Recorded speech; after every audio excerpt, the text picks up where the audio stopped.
Welcome to रक्षिता Srivastava vlog. Guys, इस समय हैं हम गुरुग्राम में और हम लोग जा रहे हैं मेला देखने, जो बहुत ही बड़ा और बहुत ही खूबसूरत है। तो चलिए देखते हैं इस मेले को।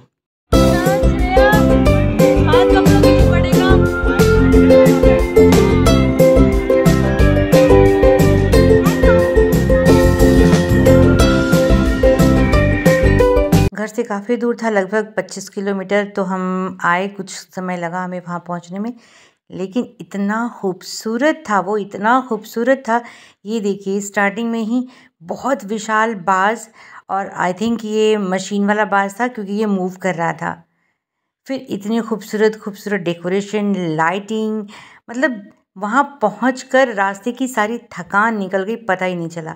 और इतना खूबसूरत व्यू था ना कि बच्चे तो बहुत बहुत इंजॉय कर रहे थे। अंदर पूरा लोकेशन ऐसा था कि आपको लगेगा कि आप भारत से बाहर किसी कंट्री में हैं। तो चलिए आपको भी हम दिखाते हैं वन बाय वन सारी चीज़ों को।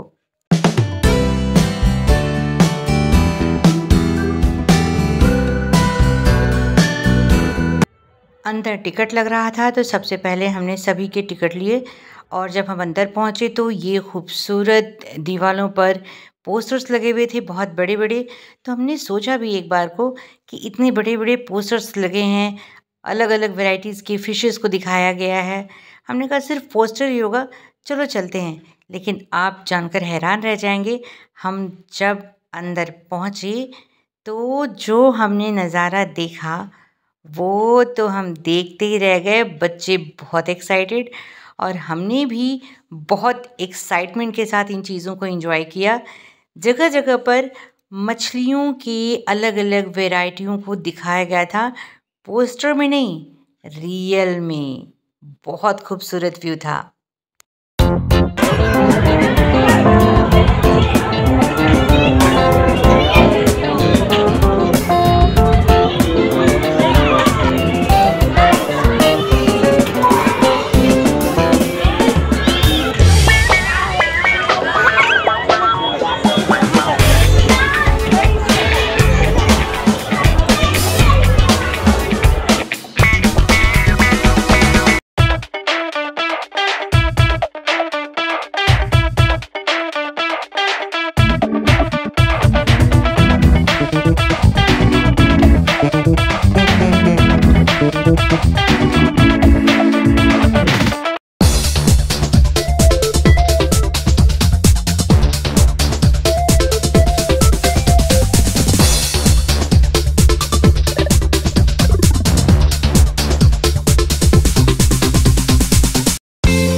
आपने सुना, मछली को देखकर ईशान बोल रहा है कि मछली बोल रही है वीडियो बनाओ। बच्चे इतने एक्साइटेड थे ना, और इतनी वैरायटीज़ की मछलियाँ थीं। कई मछलियाँ तो ऐसी थीं कि मैं सोचती थी कि यार ये मछली है, बिल्कुल क्रोकोडाइल शेप उनका मुंह। कुछ मछलियाँ तो बिल्कुल जैसे हमने देख रखी मछलियों जैसी, पर कुछ ना कुछ अजीब सी शक्ल वाली मछलियाँ भी थीं। कलर्स तो बेहतरीन थे, कहीं गोल्डन, कहीं पिंक, कहीं रेड, कहीं ब्लैक, हर तरह की मछलियाँ थीं। लेकिन हाँ, देखकर बहुत मज़ा आ रहा था। अब आगे आपको एक ऐसी चीज़ दिखाएंगे कि मछलियों को किस तरीके से रखा गया था, कि हर थोड़ी दूर पे बॉक्सेस लगे हुए थे, और उन बॉक्स में अलग अलग वैरायटी की मछलियाँ रखी हुई थीं। उनके बारे में जानकारी थी कि ये कौन सी मछली है और कहाँ मिलती है, सारी डिटेल्स थी। और जैसे जैसे हम आगे बढ़ रहे थे, बहुत छोटी छोटी मछलियों को भी मैंने देखा, जो मैंने पहले नहीं देखा था। उतनी छोटी मछली मैंने पहले कभी नहीं देखी थी, कि मुझे देखना पड़ा था ये वाकई फ़िश है या कुछ और है। बहुत ध्यान से देखा तो बहुत छोटी छोटी सी मछलियाँ घूम रही थी, मतलब बहुत ही ज़्यादा छोटी। और मेले में तो रोज़ ही भीड़ लग रही थी, और ये मेला काफ़ी दिनों से चल रहा था। लेकिन हाँ, कुछ दिन पहले भी भैया भाभी आए थे मेरे वहाँ पर उन्हें इतनी ही ज़्यादा भीड़ दिखी थी। और आज जब हम लोग आए तो भी लास्ट डे आने में 2-3 दिन बचा था, लेकिन हाँ, भीड़ की संख्या बहुत थी। लोग गैलरी में ही मछलियों को देखते देखते ही उनका इतना टाइम लग रहा था पूछिए मत।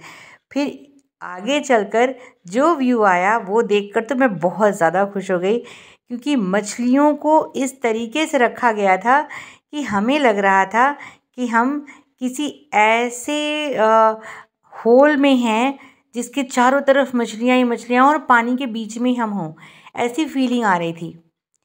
कुछ मछलियाँ उसमें मर भी गई थी, लेकिन ज़्यादातर मछलियाँ ठीक ठाक हालत में थी। और अब भी आपको मैं वो व्यू दिखाती हूँ जिसको देखकर मैं बहुत बहुत ज़्यादा इम्प्रेस हो गई थी। हाँ गाइस, तो यही वो जगह है जहाँ पर ऐसा महसूस हो रहा था कि हम किसी टनल के अंदर जा रहे हों और हम बिल्कुल पानी के बीचों बीच में हों सेफली, और हमारे चारों तरफ ये देखिए सिर्फ मछलियाँ ही मछलियाँ। वहाँ से तो हिलने का मन ही नहीं कर रहा था, मेरा ही नहीं बच्चों का भी। बच्चे तो इतने खुश, जिधर देखो मछलियाँ, साइड से लेके छत पे देखो, छत पे मछलियाँ, साइड में मछलियाँ, और हर वैरायटी की मछलियाँ, छोटी बड़ी बहुत बड़ी। तो इतना एक्साइटमेंट था। मछलियों को तो वैसे हमने पहले भी बहुत बार देखा है, कई बार घरों में देखा है, कई बार होटलों में जाइए वहाँ पर भी आपको ऐसे मिल जाते हैं, कई बार छोटी मोटी प्रदर्शनी में मिलता, पर इतनी बड़ी प्रदर्शनी वो भी मछलियों की मैंने पहली बार देखी है, इतनी वेराइटीज़ और इतनी बड़ी तादाद में। सो गाइज़, प्लीज़ मेरे चैनल को लाइक शेयर एंड सब्सक्राइब कीजिए। अगले ब्लॉग में फिर मिलेंगे, बाय।